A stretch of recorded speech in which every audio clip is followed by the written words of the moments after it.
ಇದರದ್ದು ಅವರು ಇಬ್ಬರು ಏನು ವ್ಯಕ್ತಿಗಳನ್ನು ಐಡೆಂಟಿಫೈ ಮಾಡಿದ್ದಾರೆ. ಅವರು ಈಗ ಅವ್ರನ್ನೆಲ್ಲ ಫಾಲೋ ಅಪ್ ಮಾಡ್ತಿದ್ದಾರೆ. ಫಾಲೋ ಅಪ್ ಮಾಡಿ ಅವರು ಹೈದರಾಬಾದಿಗೆ ಹೋದರು, ಮತ್ತು ಅಲ್ಲಿಂದ ಬಸ್ನಲ್ಲಿ ಹೋಗೋಕ್ಕೆ ಹೊರಟಿದ್ರು. ಅವ್ರನ್ನೆಲ್ಲ ಟ್ರ್ಯಾಕ್ ಮಾಡಿ ಈಗ ಅವರಿಗೆ ಫಾಲೋ ಅಪ್ ಮಾಡ್ತಾ ಇದ್ದಾರೆ. ಬಹುಶಃ 1 or 2 ಡೇಸಲ್ಲಿ ಅವ್ರನ್ನ ಸೆಕ್ಯೂರ್ ಮಾಡೋಂಥ ಪ್ರಯತ್ನ ನಡೀತಾ ಇದೆ. ಐಡೆಂಟಿಫೈ ಅಂತೂ ಆಗಿದೆ. ಆಗುತ್ತೆ. ಅದು ಏನಾಗಿದೆ, ಅವರು ಫಾಲೋ ಮಾಡಿಕೊಂಡು ಅವರನ್ನು ಸುಮಾರು ದಿವಸದಿಂದ ಬಹುಶಃ ಅವರು ಫಾಲೋ ಮಾಡಿರ್ಬೋದು.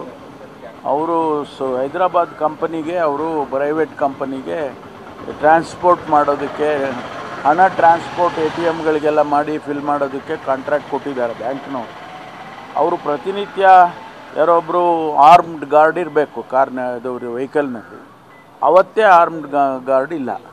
ಸೊ ಅದನ್ನು ನೋಡಿಕೊಂಡಿದ್ದು ಅವರು ಮಾಡಿ ಆ ಬಾಕ್ಸನ್ನು ಹಾಗೆ ಮೋಟ್ರ್ ಬೈಕ್ ಮೇಲೆ ಬಾಕ್ಸನ್ನು ಇಟ್ಕೊಂಡು ಹೊರಟಿದ್ದಾರೆ. ಹೋಗಿ ಆಮೇಲೆ ಅದನ್ನು ಬಾಕ್ಸನ್ನು ಇದು ಮಾಡಿ ಬ್ಯಾಗ್ಗಳಿಗೆ ಕ್ಯಾಶ್ ಟ್ರಾನ್ಸ್ಫರ್ ಮಾಡಿಕೊಂಡೆಲ್ಲ ಏನೇನೋ ನಡೆದಿದೆ.